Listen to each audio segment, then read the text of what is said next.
सद्बुद्धि, सन्मार्ग और कार्य का संकल्प देना, अडिग रहे विश्वास तुम पर, ऐसा अंतः कर देना, मेरे हृदय में आने में तुम्हें कोई संकोच न हो। हे गुरुदेव, मुझे नज़रों से दूर कभी न होने देना। हे गुरुदेव, मुझे नज़रों से दूर कभी न होने देना। नमस्कार। गायत्री चिंतन धारा के इस सतत प्रवाह में आप सभी का स्वागत है। मित्रों, आज नारी विषय पर ये वीडियो बनने जा रहा है और हो सकता है ये कई लोगों को अच्छा ना लगे, लेकिन सोचना समझना ज़रूरी है। जिनको लीक से हटकर किसी बात को सुनने का साहस नहीं है, जो बुरी संभावनाओं पर विचार भी नहीं करना चाहते, उनसे निवेदन है कि वो इस वीडियो को ना देखें। हो सकता है उनकी भावनाओं को ठेस लगे, हालांकि ऐसा इसमें कुछ भी नहीं है। एक भविष्य की संभावना के बारे में बताया गया है और सचेत करना हमारा काम है। हम मीडिया के लोग हैं, हमारा काम है कि हम समाज को सचेत करें कि भविष्य में क्या होने वाला है। तो प्लीज़ ऐसे लोग इस वीडियो को ना देखें, सुने, और जो कुछ नई जानकारी चाहते हैं उनका स्वागत है, वो इसे सुने। मित्रों, मैं एक समाचार देख रहा था, वो विज्ञान की प्रगति पर था। आप जानते हैं विज्ञान किस तरह से प्रगति कर रहा है और पिछले 100-150 सालों में जो विशेष करके प्रगति हुई है वैज्ञानिक उपकरणों का, उपभोक्ता के लिए जो उपकरण लगते हैं उनके बारे में, तो इसमें कोई 40-50 वर्ष पहले जब कैलकुलेटर, जो गणित के जोड़ घटाना करने के लिए काम आता है, एक छोटी सी मशीन होती है, तो कैलकुलेटर नया नया निकला था तो लोगों को बड़ा आश्चर्य हुआ था। फिर ऐसा कैसा जोड़ होता है, ऐसा कैसा निकलता है। अब वो इलेक्ट्रॉनिक सर्किट है अंदर के कैलकुलेटर से। फिर धीरे धीरे हम चलते हुए कंप्यूटर में आए और कंप्यूटर में ऐसी बहुत सारी चीज़ें जोड़ी गई विज्ञान की, जो कि कृत्रिम बुद्धिमत्ता के क्षेत्र में आती हैं, आर्टिफिशियल इंटेलिजेंस की। अब ये विकास चल रहा है। अब मैं संभावना बता रहा हूँ, इसलिए थोड़ा सा एक इतिहास जोड़ रहा हूँ उसके साथ, कि आर्टिफिशियल इंटेलिजेंस का इंट्रोडक्शन कंप्यूटर के रूप में हमारे पास हुआ।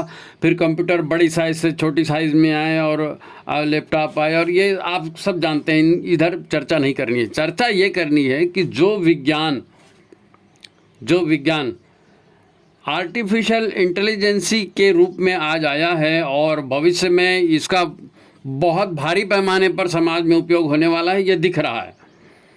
हर बड़ा देश आर्टिफिशियल इंटेलिजेंसी पर बहुत ज़्यादा काम करने जा रहा है। हम बात कर रहे हैं नारी जगत की। हमारा मिशन नारी को भविष्य की संभावना बताता है कि नारी किस प्रकार से विश्व का नेतृत्व करेगी, देश का नेतृत्व करेगी और एक देश का भविष्य उज्जवल बनेगा।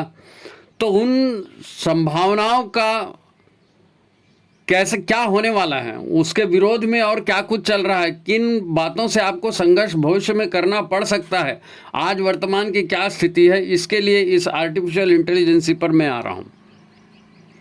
बात ऐसी है कि मैं एक समाचार देख रहा था कि किस प्रकार इसका विकास होता है।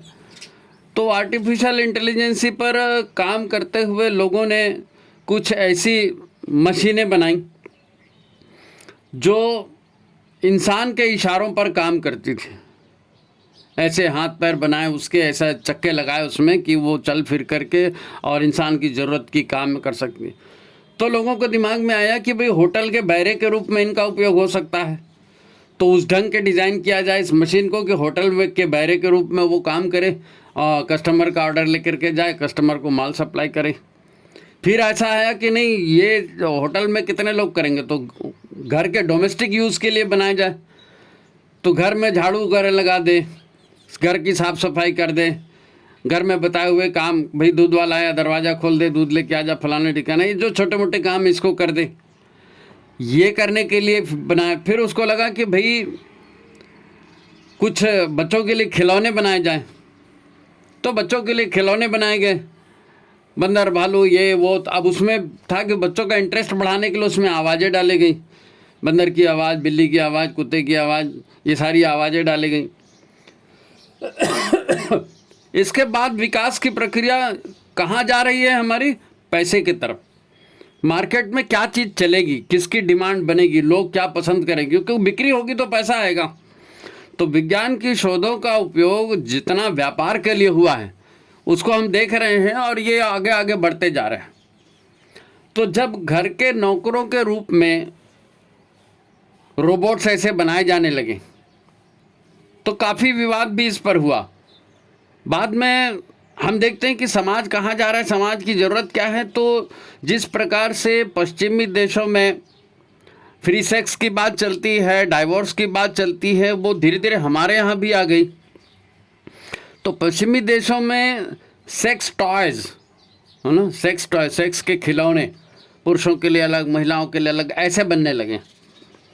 और ऐसे बनने लगे तो ये भारत में भी इसका इंट्रोडक्शन हुआ और भारत में भी बड़े पैमाने पर इसका यूज़ होने लगा। अब इन दोनों को मिलाया गया, रोबोट को और सेक्स टॉयज़ को, इसको मिलाया गया। और जो रोबोट्स हैं उनको ऐसा बनाया जाने लगा कि वो हूबहू एक खूबसूरत नारी के जैसे दिखे। कोई उसको स्पर्श करे, टच करे तो उसको भी लगे कि हाँ वो किसी मशीन को नहीं बल्कि किसी नारी देह को छू रहा है, ऐसा उसको लगे। और ऐसा होता है, ऐसा होता है। बहुत सारे सिंथेटिक मटेरियल को लेकर के, सिलिकॉन को लेकर के ऐसे प्रयोग होते हैं। आपने सुना भी होगा कि जैसे ब्रेस्ट कैंसर होता है, ब्रेस्ट का ऑपरेशन कर दी जाते हैं तो नकली ब्रेस्ट लगाई जाती है। या सिनेमा के हीरोइनों के बारे में आपने सुना होगा, नायिकाओं के बारे में, कि सुंदर दिखाने के लिए, ब्रेस्ट का आकार बढ़ाने के लिए वो उसको ऑपरेट करके उसके भीतर सिलिकॉन की थैलियाँ भर करके उसको अट्रैक्ट बनाया जाता है।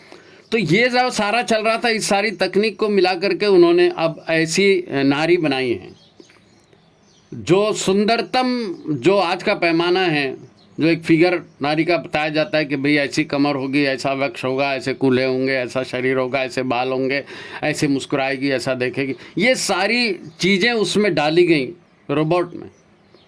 अब वो रोबोट जो है उसको कपड़े भी पहना दिए गए। अगर जापान में बेचना है तो जापानीज़ कपड़े, इंडिया में बेचना है तो इंडियन कपड़े, और कहीं बेचना है तो जहाँ का वेशभूषा है वैसे कपड़े, वैसी बोली, वो सब आर्टिफिशियल इंटेलिजेंसी में कंप्यूटर का उपयोग करते हुए ये सारी चीज़ें उसमें बन गई। अब हम इस बात का उल्लेख इसलिए कर रहे हैं कि नारी का भविष्य क्या होने जा रहा है, और बड़ा विस्फोटक भविष्य है। एक सर्वे में पढ़ रहा था, उसमें था कि पश्चिम बंगाल में, विशेषकर कलकत्ते में, जो लड़कियां जो पढ़ रही हैं, पुरुष जो पढ़ रहे हैं और नए जो विवाह हो रहे हैं, वो बड़े विचित्र कॉन्ट्रैक्ट के अंतर्गत हो रहे हैं। कॉन्ट्रैक्ट के अंतर्गत लड़की ये प्रॉमिस कर रही है कि ऐसा ऐसा करोगे तो विवाह टूटा हुआ माना जाएगा, ऑटोमेटिक टूट जाएगा, ऐसा ऐसा करोगे तो इतना कंपनसेशन देना पड़ेगा, और इतने दिन तक हम ट्राई करेंगे, और फलाना ठिकाना। यानी एक महिला और एक पुरुष का एग्रीमेंट हो रहा है, और उस एग्रीमेंट का आधार ये नहीं है कि ऐसे संतान बनेगी या ऐसा परिवार बनेगा या ऐसा भविष्य बनेगा, नहीं। उसका आधार सिर्फ यही है कि भविष्य में सुखी कैसे रहेंगे, फिजिकली शारीरिक सुख हमको कैसे मिलेगा, वो कैसे रहेंगे। तो ये अमूमन सभी जगह हो रहा है। और जिस हिसाब से हम देख रहे हैं कि महिलाएं भी पढ़ लिख रही हैं और देर की उम्र में शादियां हो रही हैं, अब इसको कोई रोक नहीं सकता। आप नारी शिक्षा को कैसे रोक दोगे? आप नारी को जो है अच्छा ट्रेनिंग लेकर के अच्छा जॉब करने से कैसे रोक दोगे? वो तो बढ़ावा दिया जा रहा है ना, ऑलरेडी नारी के लिए सीट रिजर्व की जा रही हर जगह, तो ये तो होने वाला है। लेकिन नारी एक अकेला कोई प्राणी है और उसका डेवलपमेंट करना है, ऐसा नहीं है। स्त्री और पुरुष मिलकर के एक इकाई बन रहे हैं, और एक समाज की जो नींव है वो स्त्री और पुरुष के चिंतन और व्यवहार और उसी के आधार पर बन रही है। उसी के आधार पर परिवार का, समाज का, विश्व का भविष्य तय हो रहा है। अब आप सोचिए कि एक स्त्री पुरुष शादी कर रही है, विवाहेतर संबंध होते हैं स्त्री के पुरुषों के, भाई संबंध तो दोनों के ही होंगे ना।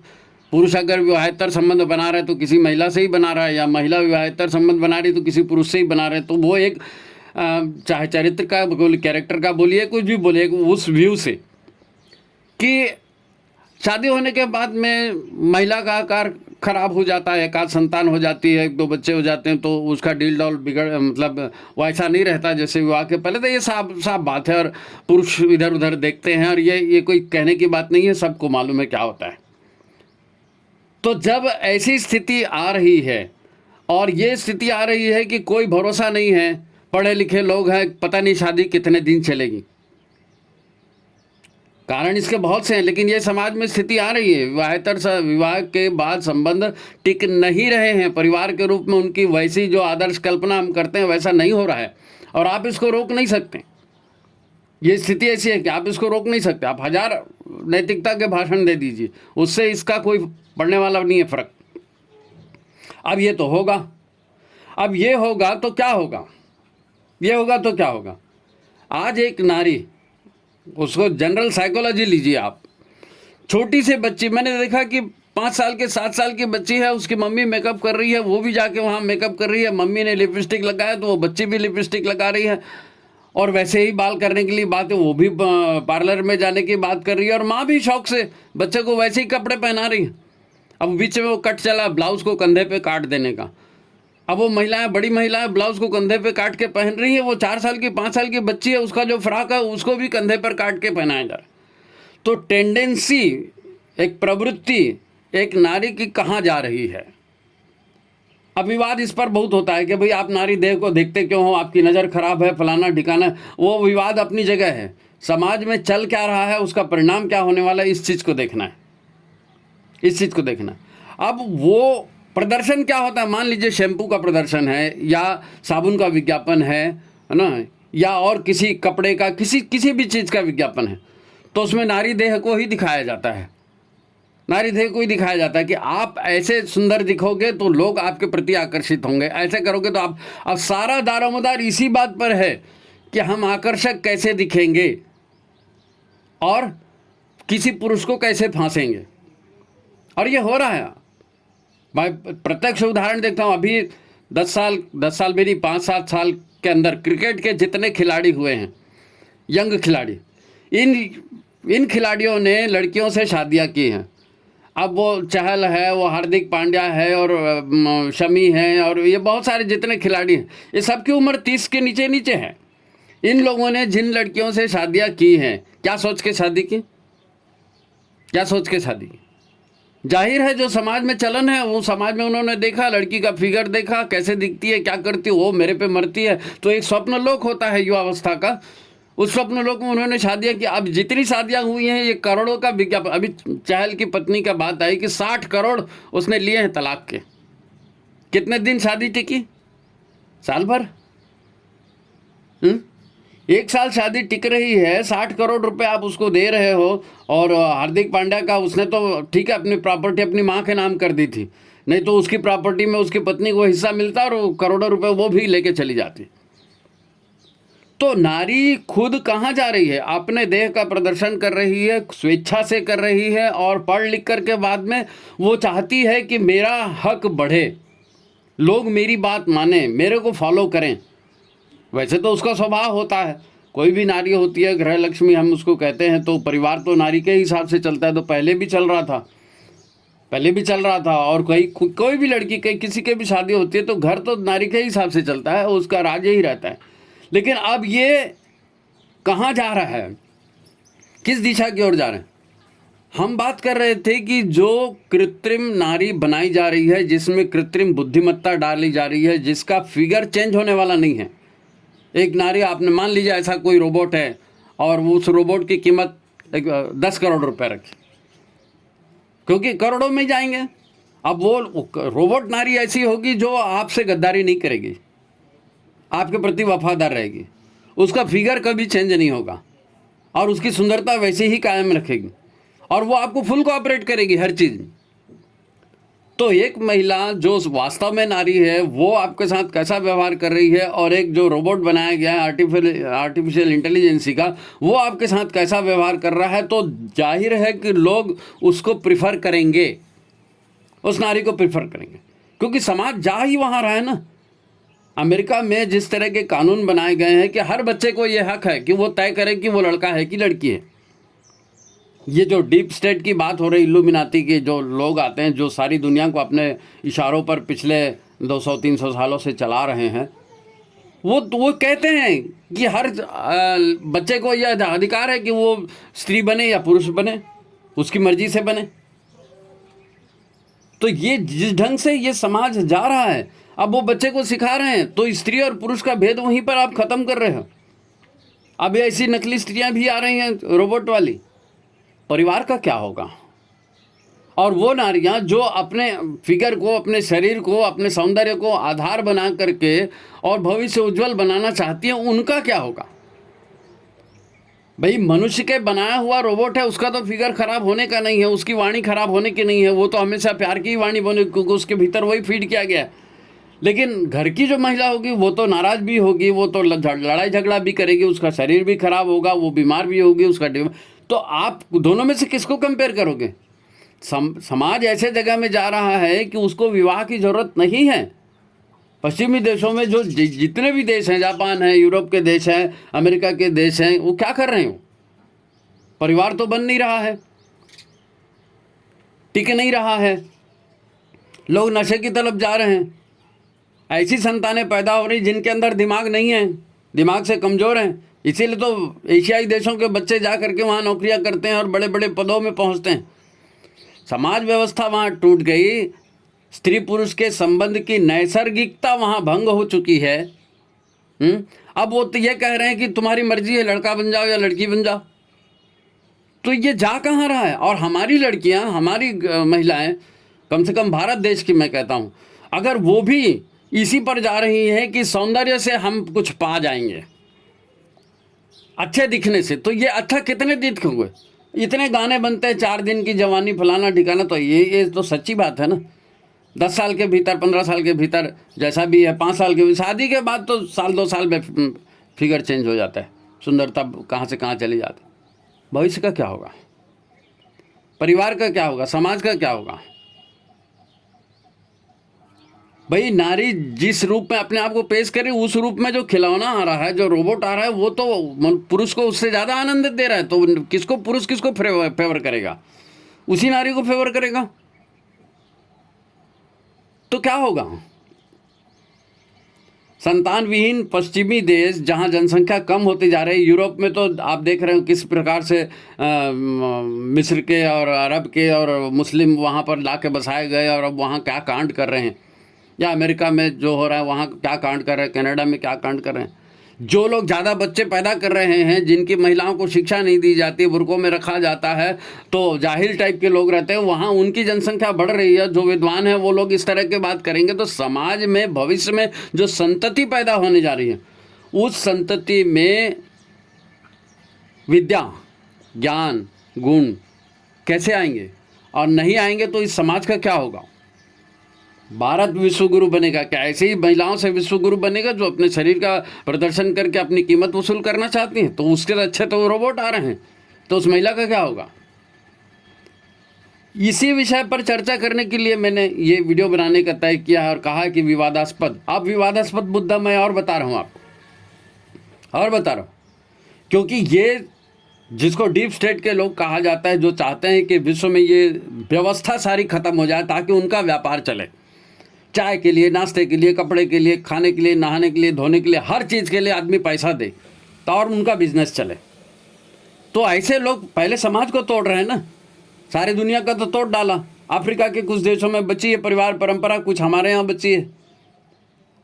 अब इसको भी तोड़ने का इरादा है। तो नारी को भ्रष्ट केवल सौंदर्य के प्रदर्शन पर विश्व सुंदरी बना के फलाना ढिकाना करके उसको मार्केटिंग ये बना करके वो जो कर रहे हैं वो अलग बात है।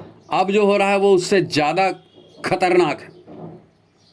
भाई हमारे यहाँ एक बात कही गई है कि नारी में एक पवित्रता होती है, एक शील होता है, और नारी वो उस एक चारित्रिक पवित्रता को लेकर के, शील को लेकर के जो है बड़ी इमोशनल होती है, अपने आप को प्रिजर्व करती है, और अचानक किसी को सरेंडर नहीं करती है।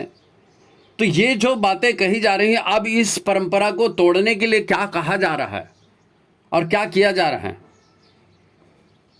मैं एक क्लिप सुन रहा था, देख रहा था, तो वो महिलाओं पर एक कार्यक्रम चल रहा था और वो न्यूज़ चर्चा होता है कि नारी कहाँ जा रही, तो उसमें ये था, तो उसमें ये कहा गया था कि महिलाओं को ये कहा जा रहा है, युवतियों को विशेष करके, कॉलेज गोइंग युवतियों को, हाई स्कूल कॉलेज गोइंग युवतियों को, कि भाई आपको फ्री सेक्स करना चाहिए। उसको ट्रेनिंग दी जा रही है कि फ्री सेक्स करना चाहिए। अब वो शील वाली जो बात आती है, चरित्र वाली बात, वो कम से कम भारतीय नारी में तो पैदाइशी रहता है ये। अब वो इनकार कर रही है, तो उसको कैसे कन्विंस कर रहे हैं? पुरुषों से, लड़कों से संबंध बनाने के लिए उसको कैसे कन्विंस कर रहे हैं कि एक बार ये भ्रष्ट हो जाए तो जिंदगी भर भ्रष्ट ही रहेगी ना। तो शुरुआत में एक ट्रेंड चल जाएगा, एक ट्रेंड चल जाएगा नारी को भ्रष्ट करने का। तो उसको कहा जा रहा है, किसको पवित्रता कहते हो तुम? ये बूब्स, ये छाती, ये तुम्हारी पवित्रता की बात है?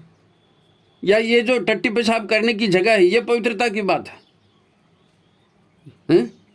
जिस अंग से तुम पेशाब कर रहे हो उस अंग को पवित्र कहोगे? अरे अभी तो गाय का गोबर खा रहे हो, गाय का मूत्र पी रहे हो, कल को अपनी टट्टी खाना शुरू कर देना। क्या रखा है उसमें? फालतू दकियानुसी बातें। कुछ पुराने बुजुर्गों ने कोई अपना ढांचा बना के रखा था, उस समय उनको नहीं थी तमीज, नहीं कर सकते थे। आप साइंटिफिक ढंग से सोचो ना, पेशाब करने की जगह है, उसमें कौन सी पवित्रता वाली बात है? तो तुमको फ्री सेक्स करना चाहिए। अब उसको लगा दिया लाइन में। क्या हो रहा है?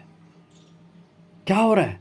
नारी के भीतर जो नैसर्गिक गुण है, वो एक माँ है, वो एक केयर करने वाली एक कैरेक्टर है, जो बच्चों का ख्याल करती है, पति को भी बेटे के समान ख्याल करती है, सास ससुर की भी बेटे के समान सेवा करती है। नारी का जो मातृत्व होता है वो कहीं पर भी दिखल जाता है। वो ससुर को भी बेटा मान करके उसकी सेवा को बुढ़ापे में करते हैं लोग। उस नारी का भविष्य क्या हो रहा है? और ऐसे में वो जिसके दिमाग में सेक्स ही भरा जाएगा, जिसके दिमाग में यही भरा जाएगा कि तुम नारी नहीं, तुम शरीर हो, और एक शरीर की कीमत वसूल कर लो, जब तक हो तब तक कीमत है, उसके बाद कोई वसूल नहीं है, इसलिए लूटो पुरुषों को और बना लो अपना बैंक बैलेंस ताकि बुढ़ापे में काम आएगा। ये सारी चीज़ें चल रही हैं, तो नारी का भविष्य क्या है? हम कौन से युग निर्माण की बात कर रहे हैं, हम कौन से नारी जागरण की बात कर रहे हैं? और ये सारी संभावनाओं को आपने देखा है क्या? आप जो ट्रेनिंग दे रहे हैं, जो माता पिता हैं, जो समाज के पुरोधा हैं, मैं उनसे निवेदन करना चाहता हूं कि प्लीज़ ज़रा इस दृष्टिकोण से सोच करके देखें। नारी पढ़ेगी, बहुत अच्छी बात है, लेकिन क्या पढ़ेगी? नारी भ्रष्ट होगी, पुरुष भी भ्रष्ट होगा, दोनों भ्रष्ट होंगे तो समाज भ्रष्ट होना ही होना है। हमारे यहाँ शिक्षा के मामले में, संस्कार के मामले में नारी और पुरुषों में तो कोई भेद नहीं है, पहले नहीं रखा गया। गुलामी के दिनों में जो कुछ हुआ वो उसको छोड़ दीजिए, वो गुलामी की निशानी है। तो अब आप आज़ाद हो गए, तो अब वापस आओ ना सही रास्ते पर, देवत्व के रास्ते पर, मनुष्य देवता बने, उस रास्ते पर आना है आपको। तो चाहे नारी हो चाहे पुरुष हो, चाहे नारी हो या पुरुष हो, आपको चरित्र तो सिखाना पड़ेगा। मनुष्य क्या है, मनुष्यता क्या है, और सृष्टि पर उसका दायित्व क्या है, जमीन पर उसको करना क्या है, ये बेसिक शिक्षा ये तो उसको देनी ही पड़ेगी। क्योंकि जैसी शिक्षा आप दोगे वैसे ही समाज बनेगा। आज यहाँ वहाँ से कपड़े काट करके उसको फैशन की गुड़िया बना करके और 5 रुपए का फेयर एंड लवली लगा करके उसको जो भी बना रहे हैं, उसी की वजह से समाज की कुकुरगति हो रही है। अब यहाँ पर आएंगे, आप उसको बताएंगे ऐसा ऐसा पूजा पाठ करना है, ऐसा ऐसा संस्कार करना है, वो आपके यहाँ आएगी, वैसी करेगी, और बाजार में जाएगी तो वो वही कर रही है जो बाजार के लोग कर रहे हैं। उसमें फर्क क्या है? जितने आदर्श परिवार कहे जा रहे हैं, क्या वहाँ पति पत्नी के झगड़े नहीं हो रहे? क्यों नहीं हो रहे? वहाँ क्या सास ससुर घर में रहते हैं? परिवार तो भैया 3 पीढ़ियों का मिनिमम होना ही चाहिए। जो लोग भी विचार क्रांति की बात करते हैं, जो लोग भी नारी जागरण की बात करते हैं, जो लोग भी मनुष्य देवता बनेगी इस तरह की बातें करते हैं, उनको परिवार का कॉन्सेप्ट रखना ही पड़ेगा। और हर बालक, हर बालिका को ये सिखाना ही पड़ेगा कि मनुष्य क्या है, मैं क्या हूँ, गुरुदेव ने क्या बताया, मैं क्या हूँ, और अपने आप का आदर्श हमारे सामने में क्या होना चाहिए, आपको उसी ढंग से सिखाना पड़ेगा। उसी ढंग से आपको लगे तो 15-20 परिवारों का एक ग्रुप बना लो और रहो उस ढंग, खड़े करो, गुरुकुल खड़े करो, उसमें शामिल करो लोगों को। ये जो बाजारी शिक्षा हो रही है और दिखाया जा रहा है कि भैया ये अमुक स्कूल में जा रहे हैं और वहाँ तो 7 हफ्ते के 7 ड्रेस लगते हैं और वहाँ ये कंपलसरी है और वहाँ वो कंपलसरी है और वहाँ चूड़ी नहीं पहन सकते और वहाँ कलावा नहीं पहन सकते, और ऐसे स्कूलों में आदर्श बनाकर आप डाल रहे हो और घर में कुछ सिखा नहीं रहे और इंटरनेट से वो सब कुछ सीख रहे हैं। क्या होने वाला है? क्या होने वाला है भाई साहब? ये ठीक है, मूलाधार चक्र है और वो संतति निर्माण का केंद्र है और ये दुनिया को चलाने की बेसिक बात है, लेकिन सवाल वो नहीं है। सवाल ये है कि हमको अब सरवाइव करना है कि नहीं करना है। धरती को स्वर्ग बनाना, अब भी पेड़ों की रक्षा, गाय की रक्षा, ये तो दूर की बात है भाई। पहले मानवता की रक्षा, तो उसकी तो बात कर लो। मनुष्य को मनुष्य ही बना लो भाई, देवता नहीं तो मनुष्य ही बना लो। तो नारी जागरण करें, चाहे पुरुष जागरण करें, चाहे किसी और की बात करें, मानवीय मूल्य, इसकी शिक्षा, बेसिक शिक्षा अगर नहीं दी जाएगी, जो लोग आज शिक्षा दे रहे हैं तो वो शिक्षा देने वाले भी कैसे हैं पता नहीं, और सिलेबस बनाने वाले भी कैसे हैं पता नहीं। आपने गुरु गोविंद सिंह, शिवाजी, महाराणा प्रताप कुछ नाम रट लिए हैं, उन्हीं नाम की कहानियां बच्चों को सुना रहे हैं। अरे जो सुनाने वाला है उसको भी नहीं मालूम कि क्या हो रहा है। आज जो सुनने वाला है वो बाहर जाता है तो उसको कहीं दिखता है क्या? कहाँ दिखता है उसको? कहीं शिवाजी, महाराणा प्रताप। अब ये सिनेमा में आ रहा है और इस तरह की मूवी बन रही है तो ये एक बात हो रही है, लेकिन वो ग्राउंड लेवल पे हर युग निर्माणी को इधर ध्यान देना पड़ेगा, हर युग निर्माणी को इधर सोचना पड़ेगा। केवल बच्चा पैदा कर देने से कुछ नहीं होगा, केवल उसको अच्छे स्कूल में जाने से कुछ नहीं होगा, नहीं, बिल्कुल नहीं। जब 9 महीने बच्चे को पेट में संस्कारित किया जाता है तो परिवार में आने के बाद भी संस्कारित किया जाता है। पेट में अगर माँ संस्कारित करने की जिम्मेदारी उसको बता रहे हैं, माँ की पाठशाला लगा रहे हैं, तो आपको पूरे परिवार की पाठशाला लगानी पड़ेगी कि पूरे परिवार में बच्चा कैसे हो, प्रायोरिटी देनी पड़ेगी उसको। कुछ भी सिखाएं, कुछ भी करें, नहीं, आप लगे तो घर में सिखाओ, मत डालो स्कूलों में। एक नारी अच्छी होती है, एक नारी ज्ञानवान होती है तो परिवार ज्ञानवान होता है। आप खुद ही कहते हो ना। और नारी को दुर्गा का उदाहरण देके बताए ना, सारी देवताओं ने अपने हथियार नारी को दिए तो नारी एक सशक्त रूप में खड़ी हो गई। तो सारे देवता मिलके करो ना ये व्यवस्था, परिवार में करो, ये परिवार में व्यवस्था। बताओ कि सेक्स ही दुनिया का सबसे बड़ा सच नहीं है, उसके अलावा भी कुछ है। परिवार का कॉन्सेप्ट समझाना पड़ेगा, मनुष्य का कॉन्सेप्ट समझाना पड़ेगा। मनुष्य, man is a social animal, वो निकालो उसको। फैमिली, हम फैमिली बना रहे हैं, शादी कर रहे हैं, शादी करना फैमिली बनाना होता है क्या? ये सारे पाखंड तोड़ने पड़ेंगे।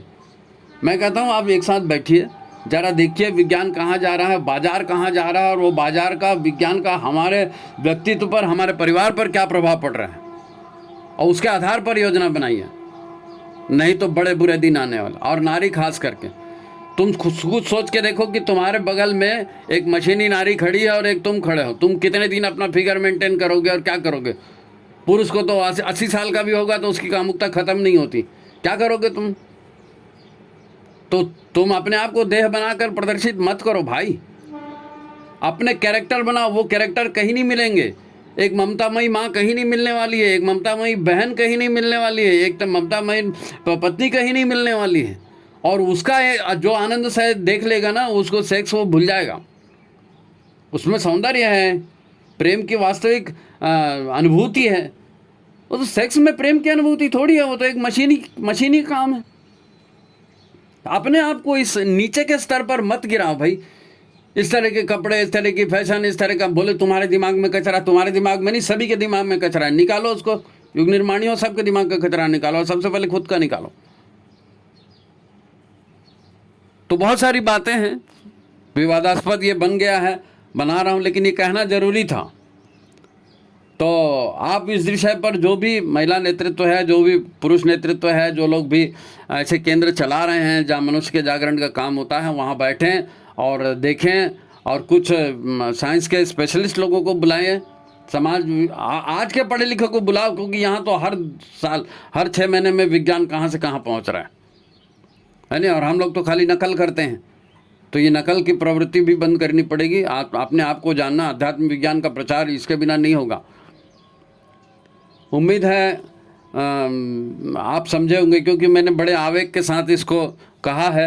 हो सकता है मेरे कहने सुनने में किसी को बुरा भी लगा होगा, लेकिन हकीकत को समझना पड़ेगा। नारी कहाँ जा रही है और नारी का भविष्य क्या होने वाला है और क्या रूप होने वाला है, क्या उसकी वैल्यू होने वाली है।